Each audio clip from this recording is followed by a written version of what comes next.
तो जैसा आप लोग देख रहे हैं कि रोज़ जो कोरोना संक्रमण के प्रकरण देवास ज़िले में भी बढ़ते जा रहे हैं, क्योंकि देवास इंदौर से और उज्जैन से काफ़ी लगा हुआ है। यहाँ के लोगों का शहर आना जाना काफ़ी होता रहता है, इसलिए आज ये निर्णय लिया गया कि जो लॉकडाउन पहले सैटरडे संडे के लिए लगाया गया था उसको अब 19 तारीख की सुबह 6 बजे तक के लिए बढ़ा दिया गया है।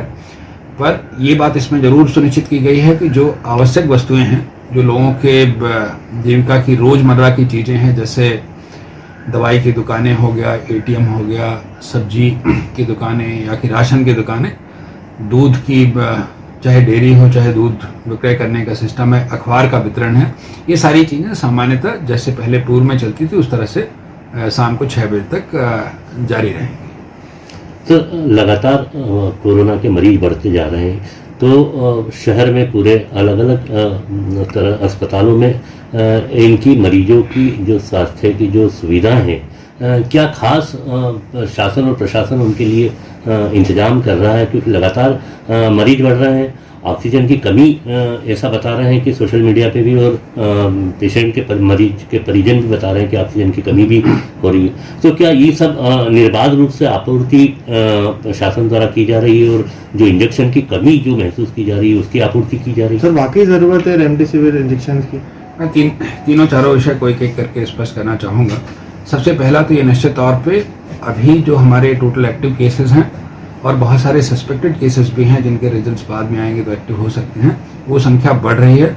जो हमारा प्रमुख उद्देश्य है कि हम सभी मरीजों को, जो कोरोना के संक्रमित लोग हैं, उनको बिस्तर उपलब्ध करा पाएँ, और जिनको ऑक्सीजनेटेड बेड की ज़रूरत है, ऑक्सीजन वाले बिस्तरों को, उनको हम ऑक्सीजन के बिस्तर उपलब्ध करा पाएँ। इसके लिए जो अमलतास एक मेडिकल कॉलेज है यहाँ पर, उससे एक एग्रीमेंट के लिए प्रस्ताव शासन स्तर को भेजा गया है। मेरे समझ से केवल देवास ही नहीं बल्कि उज्जैन, शाजापुर और आगर के लिए एक एग्रीमेंट साइन हो जाएगा, क्योंकि वो 700 बेडेड हॉस्पिटल है। चारों जिलों ने मिलकर ये रिक्वेस्ट किया है कि लगभग 450 बेड अनुबंधित कर दें, जिससे कि जो गरीब मरीज हैं, जो आयुष्मान कार्ड से कवर्ड हैं, उनका इलाज हम उपचार निःशुल्क वहाँ पे करा सकें।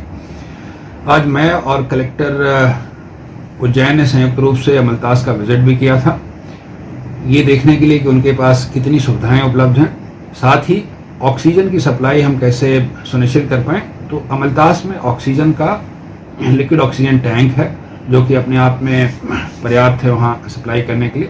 साथ में अलग अलग अस्पताल, जो हमारे 7 अस्पताल हैं जहाँ पे कोरोना का उपचार होता है, सबके किसी न किसी ऑक्सीजन सप्लाई कंपनी से अनुबंध है, वहाँ से लगातार ऑक्सीजन आती रहती है। जैसे जिला अस्पताल का मैं उदाहरण के तौर पे कहूँ कि इंदौर की जो BRG कंपनी है, उससे हमारे 100 सिलेंडर रोज वहाँ से आते हैं। सामान्यतः आपूर्ति जो है ऑक्सीजन की, अभी उसमें कोई कमी नहीं आ रही।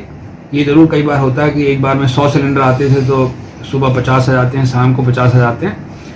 शासन स्तर पे भी अन्य राज्यों से ऑक्सीजन के लिए टाई अप किया गया, तो मेरे समझ से जो छोटी मोटी दिक्कतें कुछ जिलों में आई थी वो बहुत ही शीघ्र समाप्त हो जाएंगी, तो ऑक्सीजन की कोई दिक्कत नहीं आने पाएगी। एक व्यवस्था हम अगले 1-2 दिन के भीतर जरूर ये प्रारंभ करना चाहते हैं कि कोई भी पेशेंट हो उसको ये पता हो जाना चाहिए कि कौन से अस्पताल में कौन सा बिस्तर खाली है। अभी ऐसी कोई सुविधा नहीं है। अगर मुझे भी पता करना होता है तो मैं संबंधित अस्पताल को लगा करके ये पता करने की कोशिश करता हूँ। अब हम हर 2 घंटे में सुबह 9 बजे से लेकर रात 9 बजे तक अस्पताल में बेड की उपलब्धता और खाली होने की जानकारी लेंगे, और एक नंबर जनता के लिए जारी करेंगे। मीडिया के माध्यम से हम उनको बताने की कोशिश करेंगे। अगर किसी को ये जानकारी लेना हो कि कौन से अस्पताल में बेड खाली है, मुझे वहाँ भर्ती होने के लिए मिलेगा कि नहीं मिलेगा, तो उस नंबर पर फ़ोन करेंगे। तो हमारा एक कोर टीम मैंने डॉक्टर मिश्रा की अध्यक्षता में बनाई है, वो उनको वहाँ पर ले जाकर भर्ती कराने में मदद करेंगे।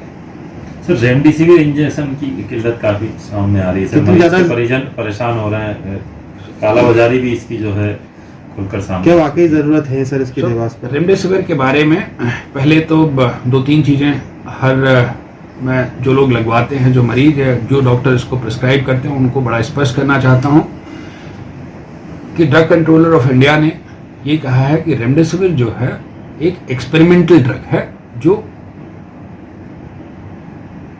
किसी एक्सपर्ट की उपस्थिति में कंट्रोल्ड एनवायरनमेंट में ही लग सकती है। मतलब कि कोई एक्सपर्ट डॉक्टर हो, उसकी उपस्थिति में केवल अस्पतालों में ही ये मॉडरेट या सीवियर पेशेंट्स को दी जा सकती है। अभी सामान्यतः ट्रेंड ये आया कि कोई भी मरीज अगर सामान्य लक्षण भी अगर उसको कोविड में है तो हमारे बहुत सारे डॉक्टर्स या अस्पताल, मैं कहना चाहूँगा कि वो हर मरीज को रेमडेसिविर इंजेक्शन प्रिस्क्राइब कर देते थे। अभी मैंने सारे नर्सिंग होम्स की और इस तरह के जो डॉक्टर्स जो अपने क्लिनिक में ट्रीट करते थे उनको इस गाइडलाइन की कॉपी एक ऑफिशियली मैंने प्रेषित कर दी और आवश्यक निर्देश दिए हैं कि अगर इसका उल्लंघन पाया जाता है तो उनके विरुद्ध हम कार्रवाई भी करेंगे। जो कृत्रिम डिमांड है जो रेमडेसिविर की उसको समाप्त करना बहुत ज़रूरी है, जिनको आवश्यक है और जहाँ पे लगने से जिस मरीज का ये डॉक्टर का निर्णय होगा, पर हर किसी को घर पे जो इंजेक्शन लगा देने के लिए लिख देते थे। ये भी देखने की बात है कि क्योंकि ये अभी एक्सपेरिमेंटल ड्रग है तो इसमें प्राइस कंट्रोल एक्ट नहीं है और इसलिए अलग अलग दामों पे अलग अलग जगह पे ये मेडिसिन मिलती है। लगभग 4800 रुपये इसका MRP लिखा हुआ है, पर जो रिटेलर प्राइस है वो 1300 के आसपास है। चूँकि इसका डिफरेंस और मार्जिन इतना है कि ये ट्रेंड देखा गया केवल देवास में नहीं बल्कि पूरे मध्य प्रदेश में या कि अन्य राज्यों में भी कि काफ़ी remdesivir as a prescribe drug लिखा गया। अब हमने इसको कंट्रोल करने का प्रयास किया। मेरे समझ से अगले 5-7 दिवस के भीतर जो इस तरह की नकली सी डिमांड बनी हुई वो खत्म होगी। शासन ने भी अपनी तरफ से कदम उठाए हैं। शासन खुद रेमडेसिविर परचेज करके जिला अस्पतालों को उपलब्ध कराएगा। अभी मेडिकल कॉलेज इंदौर को लगभग 2000 इंजेक्शन दिए गए थे और ये सुनिश्चित किया जाएगा कि जो वास्तविक रूप से इसके हकदार हैं जिनको मिलना चाहिए उनको ये समुचित दाम पे या कि निःशुल्क उपलब्ध कराया। सर, मेडिकल स्टोर्स और निजी नर्सिंग होम पर किसी तरह की मॉनिटरिंग का कोई जिला प्रशासन ने मुहिम चला रखी है? मैंने ऑलरेडी जो हमारे ड्रग इंस्पेक्टर हैं उनको हमने लगा रखा है। ये समझने की बात है कि अगर रेमडेसिविर जो है जिस कंपनी की दवाई है उस कंपनी के रिटेलर को ही प्राप्त होगी। तो जैसे अगर सिप्ला का रेमडेसिविर है, उस सिप्ला का जो यहाँ का रिटेलर होगा, जिले में केवल 2 रिटेलर हैं, एक हाट पिपलिया में और एक देवास में, उन्हीं को उपलब्ध होगा। क्योंकि इतनी कम मात्रा में अब ये दवाई मिल पाती है और डिमांड थोड़ी सी ज़्यादा हो गई, इसलिए ये किल्लत नज़र आती है। जैसे मैंने कहा कि मैंने सारे नर्सिंग होम को और डॉक्टरों को ये बड़ा स्पष्ट रूप से कहा है कि इसकी बहुत आवश्यकता होने पर जो शासन के मार्गदर्शी सिद्धांत हैं उसके अनुरूप ही इसको प्रिस्क्राइब करें। अगर उसके भिन्न कोई करता है तो उन पर कार्रवाई की जाए।